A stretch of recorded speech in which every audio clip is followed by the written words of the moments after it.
अमित शाह ने वहां हंटर उठाया, यदि डंडा होता तो मुझे लगता है वहीं चलाकर मारते। उन्होंने कहा कि कैसे नहीं मानोगे इसे, ये भारत सरकार का कानून है और तुम्हें मानना ही होगा।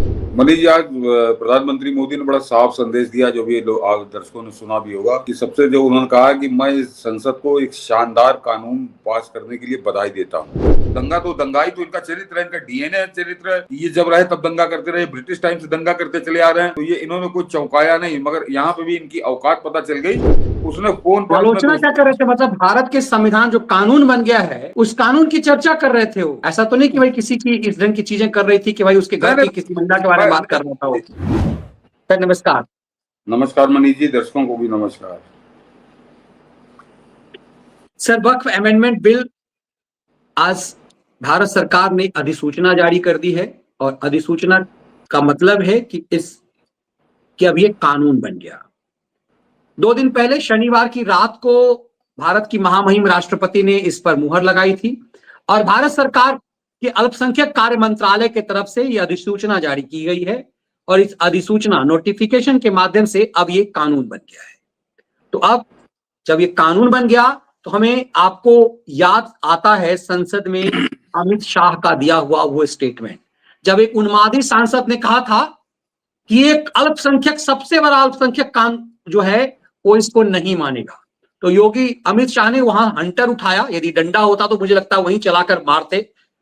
उन्होंने कहा कि कैसे नहीं मानोगे इसे, ये भारत सरकार का कानून है और तुम्हें मानना ही होगा।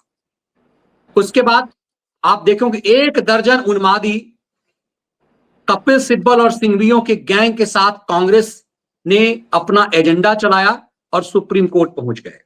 सुप्रीम कोर्ट में लगभग अब शायद 1.5 दर्जन याचिका आ चुकी हुई है, इसमें सिब्बल सिंघवी की अलग से याचिका है। लगभग 4-5 याचिका तो सिर्फ कांग्रेस पार्टी ने खेल खेला है, इसे समझेंगे। लेकिन प्रधानमंत्री मोदी ने आज कुछ सुनाया है, पहले वही सुन लें, उसके बाद इस पे आते हैं। सर, ये चेतावनी पीएम मोदी ने किसको दी है, किसे समझाने की कोशिश की है? अधिसूचना जारी करते हुए ही प्रधानमंत्री मोदी इतने मुखर क्यों हुए हैं वक्फ कानून पे? कि पहले बिना गारंटी 75 साल का प्रधानमंत्री इस कानून को अधिसूचना जारी करते हुए क्या संदेश दे रहा है? मनीष जी, आज प्रधानमंत्री मोदी ने बड़ा साफ संदेश दिया, जो भी लोग आज दर्शकों ने सुना भी होगा, कि सबसे जो उन्होंने कहा कि मैं इस संसद को एक शानदार कानून पास करने के लिए बधाई देता हूं। तो ये केवल बधाई नहीं है, ये बधाई नहीं है, ये कहीं जो लोग षड्यंत्र रच रहे हैं उनके लिए भी संदेश है, और जो उस षड्यंत्र को अंजाम देंगे उनके लिए भी संदेश है। और आज अभी शाम को जब राष्ट्रपति ने इस पर दस्तखत कर दिया, अब ये कानून बन गया। अगर आप तकनीकी तौर पे बात करिए तो आखिरी जो वो थी, जब तक राष्ट्रपति उस पर साइन नहीं करते तब तो कानून नहीं बनता, लागू नहीं होता। तो राष्ट्रपति ने आज कानून भी लागू कर दिया। और साथ ही साथ मनीष जी, ये बात और समझ लें दर्शक, कि सुप्रीम कोर्ट में केंद्र सरकार ने आज एक कैविएट भी दाखिल कर दिया है कि ये जो पूरे लफंगे जमा हो रहे हैं सुप्रीम कोर्ट में जाके कि वक्फ बिल के खिलाफ, कि हमारी याचिका तो कोई भी याचिका बिना केंद्र सरकार का पक्ष सुने बिना उस पर कोई फैसला नहीं होगा। तो एक तो आज प्रधानमंत्री मोदी ने आधी बिजली तो इनके ऊपर गिरा दी। ये सब इसी चक्कर में थे और इसीलिए बड़ी जल्दी में थे, जबकि संसद से पास होकर राष्ट्रपति के पास गया था और अभी कानून बना भी नहीं था और ये सब पहुंच गए थे याचिका लेके। तो ये बड़ा आनंद फानंद में कर रहे थे। और इनकी जो जल्दी थी वो कहीं किसी साजिश की तरफ भी संकेत करती है मनीष जी, कि निश्चित तौर पर इनको कोई आश्वासन था, मगर प्रधानमंत्री मोदी बहुत संभल के कदम रखते हैं। जब कानून बन गया उसके बाद उन्होंने तत्काल यहाँ पे इधर खबर आई कि कानून बन गया, और उधर खबर आई कि केंद्र सरकार ने सुप्रीम कोर्ट में अपना कैविएट दाखिल कर दिया है। तो 50% तो उन्होंने निश्चित कर दिया। अब जो भी फैसला होगा सुप्रीम कोर्ट में उसका मनीष जी पहले केंद्र सरकार का भी पक्ष सुना जाएगा, उसके बाद होगा। और वो पक्ष केंद्र सरकार के पक्ष रखने का मतलब, इसको दर्शक समझ लें कि पूरे जो भारतीय प्रधानमंत्री मोदी ने आज बताया कि संसदीय इतिहास की दूसरी सबसे लंबी बहस हुई है। तो उस बहस के दौरान कोई भी संसद का एक भी सदस्य जो विपक्षी इंडी गैंग का है, वो 16, 17, 18 घंटे की जितने की भी बहस हुई उसमें से वो एक भी तर्क ऐसा नहीं दे सका जिसका कोई जवाब केंद्र सरकार के पास ना हो, मोदी सरकार के पास ना हो। कुल मिलाकर वो पूरे 18 घंटे तक बहस में इधर उधर घूमते रहे, वो कोई तार्किक बात कर ही नहीं पाए, क्योंकि उनको मालूम तक धज्जियां उड़ जाएंगी। तो इसका मतलब बहुत सोच विचार के, जो जेपीसी बनी है केवल जेपीसी बैठक के लिए नहीं बनी थी। जेपीसी में कैसा विचार हुआ, उसके बाद क्या विचार हुआ, और उसके बाद जो कानून बना है, तो उसमें ये जाए सुप्रीम कोर्ट जाए, सुप्रीम कोर्ट को पिताजी हो तो उनके पास भी चले जाए, कुछ नहीं होना है इनका कुछ नहीं होना है। और अब क्योंकि प्रधान जब वहां पे सरकार फिर वहां खड़ी होगी तो आधे तो ऐसे ही भाग खड़े होंगे। ये केवल इसको मनीष जी जरा मैं दूसरे एंगल से देख रहा हूँ, ये देश के मुसलमानों को धोखा देने के लिए, देश के मुसलमानों के सामने अपने आंसू पोंछने के लिए कि देखो हम सुप्रीम कोर्ट तक तुम्हारे लिए लड़ने गए, ये सिर्फ इसके अलावा, नौटंकी के अलावा कुछ नहीं है। और अभी जो कुछ सामने आएगा वो सामने दिख जाएगा कुछ दिन के अंदर। लेकिन इससे ज्यादा महत्वपूर्ण मनीष जी दूसरा खेल है, और उसमें सबसे गंदा रोल, मैं दोबारा कह दूं, उसमें सबसे गंदा रोल, सबसे खतरनाक रोल और सबसे देशघाती रोल अगर कोई खेलना शुरू किया है किसी ने, तो वो है कांग्रेस। पहले तो जरा सुप्रीम कोर्ट का समझ लीजिए कि जितने भी याचिकाकर्ता गए सबके वकील अभिषेक मनु सिंह भी, कपिल सिब्बल, अभिषेक मनु सिंह भी, कपिल सिब्बल। तो सुप्रीम कोर्ट में एक तरह से कांग्रेस ने मोर्चा संभाला है इस देश की सरकार के खिलाफ, इस देश के कानून के खिलाफ, और इस देश के हिंदुओं के खिलाफ, और इस देश के मुसलमानों के पक्ष में कांग्रेस पूरी तरह से मुस्लिम लीग की तरह जिन्ना की बाप बन के खड़ी हुई है सुप्रीम कोर्ट के अंदर। वो हिंदुओं के पक्ष की बात करने वाला एक भी वकील कांग्रेसी नहीं है, और जितने विरोधी हैं वो सब कांग्रेसी वकील हैं। तो ये तो कांग्रेस का अदालत के अंदर खेल शुरू किया है। लेकिन उससे ज्यादा भयानक खेल मनीष जी इन्होंने सड़कों पे शुरू किया है। आज की जो घटना हुई है जयपुर की मनीष जी, हिला देने वाली घटना है कि वहां पर उस आदमी ने कम से कम 1 दर्जन लोगों की हत्याएं करने की कोशिश की। बंगाल का दंगा हुआ, उसमें तो अभी हम लोग बाद में बात करेंगे। वो दंगा तो दंगाई तो इनका चरित्र है, इनका डीएनए है, चरित्र है। ये जब रहे तब दंगा करते रहे, ब्रिटिश टाइम से दंगा करते चले आ रहे हैं, तो ये इन्होंने कुछ चौंकाया नहीं। मगर यहाँ पे भी इनकी औकात पता चल गई, क्योंकि बंगाल में पूरी सरकार इनके संरक्षण में खड़ी है, इसलिए इन्होंने वहां दंगा कर लिया। उत्तर प्रदेश में दंगा काहे नहीं किया? मालूम है कि दंगा करेंगे तो क्या परिणाम होगा, तो बिल्कुल शांत बैठे हैं। मध्य प्रदेश में बिल्कुल शांत बैठे हैं, महाराष्ट्र में बिल्कुल शांत बैठे हैं, क्योंकि वहां पे मालूम है नंगे नाचेंगे कोई फर्क नहीं पड़ेगा, इसलिए वहां उन्होंने आज नंगई करी, वो भी अपना जहां बड़ा बाहुल्य है उनका। लेकिन कांग्रेस ने आज जयपुर के अंदर मनीष जी जो खेल दिखाया है, वो उस्मान नाम का जो नेता है, वो कांग्रेस की जिला कमेटी का वाइस प्रेसिडेंट है, वो कार्यकर्ता नहीं है वो। और वो बाकायदे राहुल गांधी की भारत जोड़ो यात्रा में शामिल था, जिसने आज 1 दर्जन लोगों की हत्या करने की कोशिश की और 3 लोगों को मौत के घाट उतार दिया। और ये सिर्फ, ये देखिए जरा मनीष जी बड़ा करके दिखाइए दर्शकों को, ये वीडियो अपने आप में सब कुछ कह रहा है। गौर करिए कितनी स्पीड, जरा इस सड़क की चौड़ाई गौर करिए, और जब वो कार आती तो कितनी स्पीड में तूफानी ढंग से लाया, जरा ये गौर करिए। और पहले ही लोग कांपने लगे हैं कि ये, इसका मतलब सबको पहले से समझ में आ गया कि होना क्या है। ये देख अभी देखिए कितनी सकरी गली नुमा एक सड़क है, और उसमें कितने तूफानी रफ्तार से वो आदमी आता है नहीं क्या है? हाँ हाँ हाँ, है ना।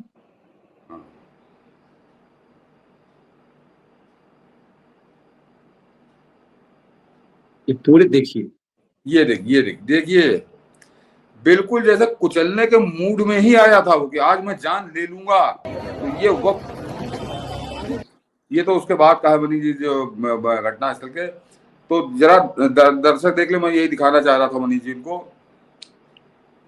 कि उतनी सकरी सड़क में कार मनीष जी भी चलाते हैं, कार मैं भी चलाता हूँ, और जरा सी कोई कंजेस्टेड रोड होती है तो बहुत धीरे हो जाती है कार कि किसी तरह हम इसको पार कर जाएं। और वो जैसे कोई रेसिंग ट्रैक पे हो, इतनी स्पीड में कार लाया था, तो क्या उसको मालूम नहीं था? वो जानते बूझते हुए, जानबूझ के, क्योंकि उसको मौत के घाट उतारना था, मौत का खेल खेलना था, और वक्त विल से नाराजगी उसका मेन वजह थी। और इसमें जो सबसे शातिर खेल खेला है मनीष जी कांग्रेस ने, उस कांग्रेसी नेता ने, कि वो आ रहा है कि वो शराब के नशे में था, शराब के नशे में था तो अपने लौंडे क्यों नहीं कुचल दिया उसने? अपने घर में क्यों नहीं उसने चला दी कार? वो जानबूझकर हिंदुओं के गली में घुसा और उसने 1 दर्जन लोगों को मारने की कोशिश की, लेकिन वो किसी 1 दर्जन लोगों को तो नहीं मार पाया, लेकिन 3 लोगों को मार दिया। और मैं याद दिला दूं मनीष जी की, ये आतंकवादी हमला है जयपुर वाला, और इसमें दिल्ली, मध्य प्रदेश, राजस्थान की सरकार और वो जयपुर की पुलिस इसको जरा ध्यान दे कि ये लोन देखिए, ये वुल्फ कोई लौंडा लपाड़ा नहीं था। उस्मान खान जो है 62 साल का था। ये लौंडा हाँ, लपाड़ा नहीं था कि हाँ भाई चलो गलती हो गई। 62 साल का था, इसको सब कुछ समझ में आता होगा। नहीं, इसने जानबूझकर सोची समझी साजिश के तहत, और इसीलिए इसने इतनी सकरी गली में घुसड़ी पूरी फुल स्पीड में कार, ताकि कोई बच ना पाए, और उसने 3 लोगों की जान ले ली। और अभी पता नहीं मनीष जी, जो घायल भर्ती है अस्पताल में, उनमें कितने लोग बचेंगे, क्या होगा, ये तो अभी 2-3 दिन के अंदर ही स्पष्ट होगा।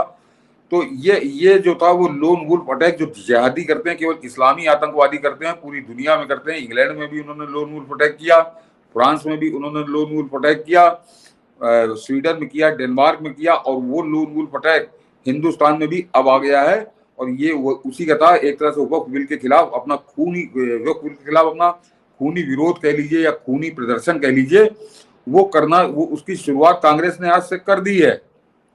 और इस पर अब आगे सरकार को जरा दूसरे बिंदु से सोचना पड़ेगा। अभी तक तो लोकतांत्रिक प्रदर्शन हो रहा है, लोकतांत्रिक विरोध हो रहा है, धरना प्रदर्शन हो रहा है, उससे निपटने का तरीका कुछ और है। लेकिन इस तरह से कांग्रेसी नेताओं ने हत्याएं करना शुरू की है हिंदुओं की, मुसलमान जो कांग्रेसी नेता हैं, और वो कितने निर्ममता से रौंद रहे हैं, ये आज राजस्थान ने दिखाया। और इसको देखने के बाद आदमी सहम रहा है। और इसी तरह की मनीष जी दूसरी घटना हुई है, वो उत्तर प्रदेश में हुई है, मेरे लखनऊ और कानपुर के बीच में, कि एक बेचारा मिलिट्री का रिटायर्ड कर्नल, ऐसे ही आदमी श्रद्धा से झुक जाता कि आर्मी के हैं, रिटायर्ड कर्नल हैं, कि वो अपने फोन पर किसी दोस्त से वो बात कर रहे थे।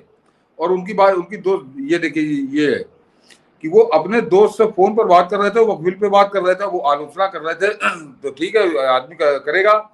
तो वो ड्राइवर, जिसकी कोई औकात नहीं उस लेफ्टिनेंट कर्नल के सामने, उसने फोन पर आलोचना क्या कर रहे थे? मतलब भारत के संविधान जो कानून बन गया है, उस कानून की चर्चा कर रहे थे वो। ऐसा तो नहीं कि भाई किसी की इस ढंग की चीजें कर रही थी कि भाई उसके घर की किसी महिला के बारे में बात कर रहा था वो। जो पहले जो इनकी जमीन लूटो कानून था, जिस कानून के तहत जमीन लूटा करते थे लोगों की, वो उसके जो भी कर रहे हो, फिलहाल वो वक्त बात कर रहे थे, जो अभी तक सामने आया है। और उस ड्राइवर के, मतलब एक कर्नल, एक मिलिट्री के रिटायर्ड कर्नल, मनीष जी, बड़ी हैसियत होती है। और उसको एक लफंगे ने, जो गाड़ी चलाता है, ड्राइवरी करता है, उसने रास्ते में अपने दोस्त बुलाए और उनको मरते दम तक मारा। उनको अधमरा करके छोड़ा कि उनकी जान ले लेता अगर संभवतः वो चलती हुई रोड ना होती। तो ये एक तरह से ये बड़ी साजिश है। और ये फिर मैं बार बार इसको बोलता हूँ, और बाद में खुल के सामने आती कि ये पाकिस्तान, ये एक आदमी के पूरे हिंदुस्तान को मैनेज कर रहा है, जो पाकिस्तान में बैठा है, कि ये दहशत फैलाना है। ये नया बिल कानून का आया है कि इसके खिलाफ बोलना, ये जो कानून है, नया बिल जो संशोधन पास हुए हैं, कि इसके पक्ष में बोलना बंद करो, इसका समर्थन करना बंद करो, अन्यथा तुमको मौत के घाट उतार देंगे। ये संदेश दिया है जयपुर से उस्मान ने। और यहाँ पे लखनऊ कानपुर के बीच में ये वसीम नाम का ड्राइवर, और ये ओला, उबर, मनीष जी, जो कंपनियां हैं, इनके ऊपर पहले से आरोप लगते रहे हैं कि ये जिहादी तत्वों को ज्यादा प्राथमिकता देते हैं, उन्हीं को भर्ती करते हैं। तो ये निश्चित कर लें दर्शक, आप इसकी शुरुआत करिए, कहीं से शुरू हो, कि अगर इनका जिहादी वो है ड्राइवर, तो हम इनके ऐप को डिलीट कर देंगे, हम अब इनकी सेवाएं लेना ही बंद कर देंगे, ताकि आगे आने वाला खतरा खत्म हो। ये बहुत जरूरी है, अन्यथा हम इनको सबक नहीं सिखाएंगे। तो आज कर्नल है, कल हो सकता है कोई हम हो, आप हो, मनीष जी हो, या हमारे दर्शकों में से कोई हो। जब ये इतने, क्योंकि मनीष जी, कानपुर से कोई आदमी आ रहा है लखनऊ, तो वो कोई युद्ध करने थोड़ी आ रहा है, उसको रास्ते में रोक कर मरते दम तक मारने वाले लोग। और ये जानबूझकर डराने के लिए, एक पूरे हिंदुस्तान को भयभीत करने के लिए ये इनका रणनीति है। और निश्चित अब ओला और उबर को अपने यहाँ से जिहादी ड्राइवरों को हटाना पड़ेगा, नहीं तो हम उनका ऐप हटा देंगे। और वैसे भी प्रधानमंत्री मोदी बहुत जल्दी, मेरे ख्याल से 1-2 महीने के अंदर, एक सरकारी ऐप ला रहे हैं, जो वैसे भी हम लोगों ने उस दिन कार्यक्रम किया था कि इस ओला उबर ऐप की धज्जियां उड़ने वाली हैं। तो उससे पहले उड़ा दीजिए, ताकि इनको ये एहसास हो कि ये जो जिहादी तत्वों को पाल रहे हैं, भारत विरोधी तत्वों को पाल रहे हैं, पाकिस्तानी तत्वों को अपने यहाँ पाल रहे हैं, रोटी दे रहे हैं, उनको मजबूत कर रहे हैं, ताकि इनके भी दिमाग खराब हो। बिल्कुल, अक्सर आपको जो है ऐप पे जो है ड्राइवर का नाम आ जाता है, और सचमुच वो डर लगने लगता है कि आप उस ड्राइवर के साथ यदि कहीं जाएंगे। एक बार ऐसे ही मुझे याद आता है कि मैं नई दिल्ली स्टेशन से था, अकेले आ रहा था, एयरपोर्ट से संभवतः आ रहा था, और पूना से लौट रहा था, देर रात का समय था। और उस समय ड्राइवर वही था। तो सचमुच वो भय तो लगता है, क्योंकि जिस ढंग से ये अंजाम देते हैं, अब देखिए कि कोई आप ड्राइवरी कर रहे हैं, हम किसी से बात कर रहे हैं, अपने घर बात कर रहे हैं, किसी दोस्त से बात कर रहे हैं, तुम्हें इससे क्या लेना देना है? तुम्हारा काम हमें गंतव्य स्थान तक पहुंचाना है, उससे इसकी। लेकिन इसने बात ड्राइव करने के दौरान रास्ते में अपना लाइव लोकेशन साझा किया और मैसेज जारी किया दोस्तों को चुपके से कि हमें फॉलो करो, पहुंचो, फलाना जगह पहुंचो। तो ये बताता है कि खतरा कितना ज्यादा है, और यदि चेते नहीं तो क्या कुछ हो सकता है। मतलब सोचिए, ये शरिया कानून लागू करने के लिए, इस देश का संविधान ना मानने के लिए ये इस स्तर तक जा रहे हैं। निश्चित रूप से भयावह है।